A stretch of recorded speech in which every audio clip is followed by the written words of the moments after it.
Welcome, Douglas V. Gibbs, your daily dose.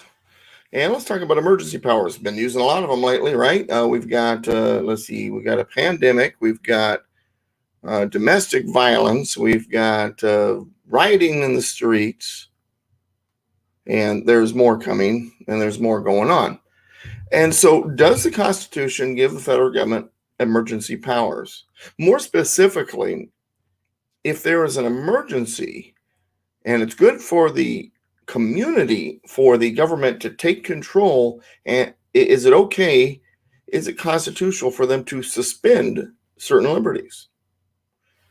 Well, when it comes to the United States Constitution, there's nothing specifically says emergency powers. It's not given, the federal government's not given that kind of authority, and they're not supposed to get involved domestically, typically.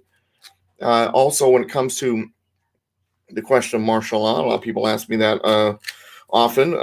Article 1, Section 8 requires that in order for that type of operation to happen stateside, for the president to be the commander-in-chief over the militia, the Congress needs to, and I quote, call forth the militia to execute the laws of the Union, suppress insurrections, and repel invasions. So while the militia can be called forward, it can't be done unilaterally by Congress, cannot be done unilaterally by the president. And it does indicate that for insurrection, things like that, that they can be called forward. Notice it talks about the militia, not the military. Military can't be used as a standing army against the people. Then in Article 4, Section 4 of the United States Constitution, it reads this. The United States shall guarantee to every state in this union a Republican form of government. So if the government is outside being a Republican form, the federal government can do what it needs to do in order to get it back on Republican footing. Our states are becoming democracies. That would also be evolved, became a monarchy or a theocracy like Islam or something like that. So the United States does have the authority to guarantee to every state in the union a Republican form of government. Of course, they've been lax on that duty, and in fact, they've been turning our states into democracies. So they're doing exactly the opposite. Then it says, and shall protect each of them against invasion, which, remember, we heard that in Article 1, Section 8, and on application of the legislature or of the executive when the legislature cannot be convened against domestic violence. If there's domestic violence, if there's violence in the streets going on, the legislature can say, hey, federal government, we need you to come in. Federal government cannot come in until the legislature says it's okay. The governor can call, get a hold of the federal government and say you can come in if the legislature is unable to convene. So it's really the legislature. Notice that insurrection is mentioned in Article 1, Section 8. It doesn't have a requirement allowing the legislature, but domestic violence does. So it's really a question, is it insurrection or is it domestic violence? If it's just domestic violence, there's just rioting going on, then the state, it needs to take care of it itself, but they can call the federal government in with under emergency powers to use the militia, National Guard, state militia, things like that, to quell the violence. But if it's an insurrection, in other words, it's an overthrow or an attempt to overthrow the government, then the federal government has the authority to, regardless of what the state says, come in with guns blazing. Now, I say all of this because of this. We live in a time period in which there's emergencies everywhere. We got climate change. We got domestic terrorists. We got the pandemic. And the federal government's taking all of these powers and saying, hey, we can. Well, not necessarily. Is it an insurrection? Well, they say the domestic violence is. The domestic terrorism, January 6th, something like that. But is there an asterisk for, I don't know, something like a virus? No, the states are supposed to take care of that. It's up to the states to take care of the internal stuff. And the federal government can't come in without being invited by the state unless it's an insurrection. It is an actual attempt to overthrow the government. One other thing about insurrection and rebellion, just to wet your whistle a little bit, on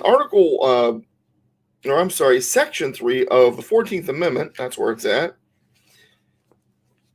it reads as such.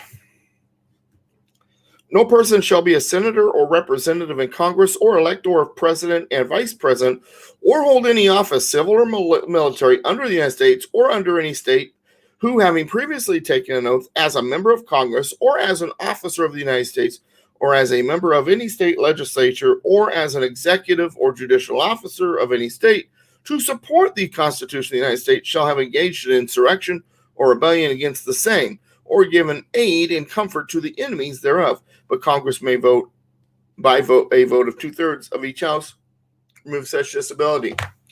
If a person who is holding office, any office, who has previously taken an oath or an affirmation to support and defend the Constitution, participates in insurrection, or gives aid and comfort to insurrection, they can't hold office anymore. They need to be removed from office, and they're not allowed to hold office ever again unless 2/3 of each house of Congress says they can.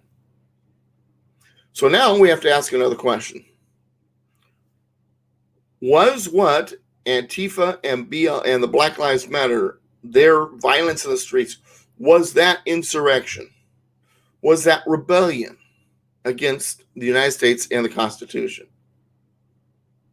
And if so, would not the funding given to them by certain persons in political office be aid and comfort to the same? And if so, how do we remove those people from office? Because they are guilty then. A friend of mine says a common law grand jury is a way to do it. I think the constitutional sheriff has a part in that too. Whatever it is, the fact is the founding fathers in the Constitution did put emergency powers, but not in the way that people think. The president just can't call martial law. You need Congress to call forth the militia in the first place. There are no powers for them to come marching into the cities. The state legislature has to say it's okay in the first place, unless it is literally insurrection, and it can be quantified as such. Then, if any of the politicians have supported that insurrection in any way, they need to be removed from office. So that's the summary of, well, emergency powers. No, you're not supposed to lose your liberty. Notice nowhere in here it says, oh, by the way, you lose your personal liberty because there's emergency going on. That's not in here. There's no asterisk that says that you must be required to lose personal liberty because of an emergency for the good of the community. It's not in there. All right, thanks for watching. We'll see you next time. United we stand, combined we kick butt. God bless America. My friends, God bless you. PoliticalPistachio.com, DouglasVGibbs.com. We'll see you next time.